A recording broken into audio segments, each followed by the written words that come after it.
So what are the qualities of a great literature? So how can we tell that a literary piece is a masterpiece? So in 1909, William J. Long developed 7 literary standards. So these standards are the basis in order for a literary piece to be considered as a great work of literature. So first we have universality.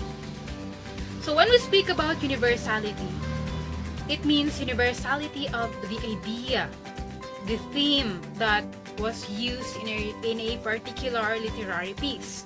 So, for instance, an American writer wrote a literary piece about freedom. So the question now is the reader from the Philippines have the same feeling with the writer about freedom? So if the answer is yes, then the reader can relate to the feelings of the writer, and that is universality. It means that literature should have the ability to cross gender, racial, or cultural barriers, regardless with the time that it was written. So it should appeal to the minds and hearts of almost any reader. Second, we have artistry. So a great literature should possess a sense of beauty in writing. So words are carefully chosen. The writer used rhetoric or literary devices in expressing his ideas, not just ordinary words, not just ordinary construction of ideas, but there's beauty in the writing itself. So the way the writer expressed his ideas is artistic, not just an ordinary expression of your thoughts, ideas. So the writer chooses the artistic way of expressing his ideas. That is artistry. There's art in it. Third standard, we have intellectual value. Of course, a good work of literature basically stimulates critical thinking, which is the capacity of the reader to develop abstract reasoning. Because we have to remember that we should not, literary pieces should not be taken literally. So most of the time, the words, the phrases, the symbols in a literary piece goes beyond its literal meaning. So the reader should really read between the lines and analyze every lines, every words, every phrases in a literary piece in order for them to really understand what the writer is portraying in the literary piece. So fourth, we have suggestiveness. Of course, good work of literature should have the ability to appeal to the reader's emotion and imagination, and of course to open them up to new possibilities. Because if you are reading, you are not just reading it without comprehension, without comprehending every text, every words. So as you read, the reader also analyzes every symbol. It interprets the meaning behind every lines, every words, in order for the reader to understand what is really happening in the story. So a great literature should provoke thoughts and feelings of the reader in their understanding beyond the actual words that were written. Fifth standards, we have spiritual value. Of course, great literature should present moral values for the reader to reflect and eventually inspires them to become a better person.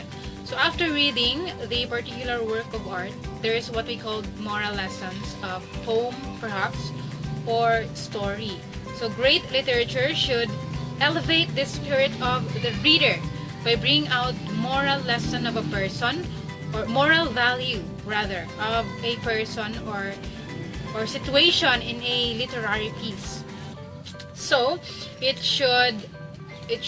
or great literature should have the power to motivate and inspire the reader. Sixth standard, we have permanence. Of course, great literature should have the ability to stand the test of time. So meaning it should be timeless. It should remain throughout time. From the era it was written up until the present. So it should be celebrated by the reader around the world. In what way? Of course, by continuing to read the literaries, not just on the day it was created or it was written, but across decades. So that is permanence. Lastly, we have style. Of course, great literature should have a peculiar or unique way on showing to the readers different perspective of life. So how the writer sees life, how he forms his ideas and thoughts and express it artistically. So it should have style. So for example, in a poem, so every verses, every stanzas of a poem should have a unique style. Second, we have moral or humanistic approach. So literary works are being judged by its ethical teachings. So in other words, literature is viewed according to its moral rather than its formal principles. So third, we have historical approach, where literature is seen as window to the past event where the literary work was written and how those events influence the writer's work. So fourth, we have sociological approach. So here, literature or the reader sees literary work as a reflection of the society. So for example, the struggles of the poor, the immorality of the rich, or the oppression of the black people. We have cultural approach, where literature mirrors the tradition, beliefs, norms, and way of living of a certain group of people. We have psychological approach, where literature is viewed as a tool of psychoanalysis. So it expresses the psychology of the author, the characters in the literary works, or even psychological analysis of symbols in the story. Lastly, we have impressionistic approach.